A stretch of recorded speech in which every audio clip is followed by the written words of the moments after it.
ഞാൻ വിളിച്ചു നല്ല അഭിപ്രായം. ഒരു മിനിറ്റ് ചേട്ടാ പടം കണ്ട്. മമ്മൂട്ടി എന്ന അതികായൻ ഇതാരാ യുദ്ധഭൂമിയിൽ ഒരു പുതിയ പടൻ? ഇന്ത്യൻ സിനിമയുടെ അഭിനയങ്ങളുടെ അരങ്ങേറ്റം. ഓരോ ദുരന്തം കഴിയുമ്പോഴും വിചാരിക്കും ഇതോടുകൂടി തീരുന്നു. എവിടെ ഈ നടനെ തോൽപ്പിക്കാൻ ഇന്ത്യൻ സിനിമയിൽ നിന്ന് ലോക സിനിമയിൽ ഒരു വ്യക്തിയും കഴിയില്ല. സത്യം പറ, നീ എന്റെ കഞ്ഞിയിൽ പാറ്റിടാൻ വന്നവനല്ലടാ. ഇന്ത്യൻ സിനിമയുടെ അഭിനയങ്ങളുടെ അരങ്ങേറ്റം. നീ ഒന്ന് അടങ്ങടാ. അരങ്ങേറ്റം. ഈ നടനെ തോൽപ്പിക്കാൻ ഇന്ത്യൻ സിനിമയിൽ നിന്ന് ലോക സിനിമയിൽ ഒരു വ്യക്തിയും കഴിയില്ല. നീ ഇങ്ങനെ ഹരീഷ് കിണാറിന്റെ ഫിഗറും വെച്ച ബാലങ്കനാരിലോട്ട് പെരുമാറില്ല എന്റെ ഗണപതി.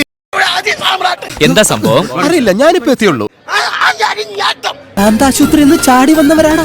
ഈ നടനെ തോൽപ്പിക്കാൻ ഇന്ത്യൻ സിനിമയിൽ നിന്ന് ലോക സിനിമയിൽ ഒരു വ്യക്തിയും കഴിയില്ല. ഇതുപോലെ ഇനി എത്ര എണ്ണം ഉണ്ട്? 2 എണ്ണം കൂടി ഉണ്ട്.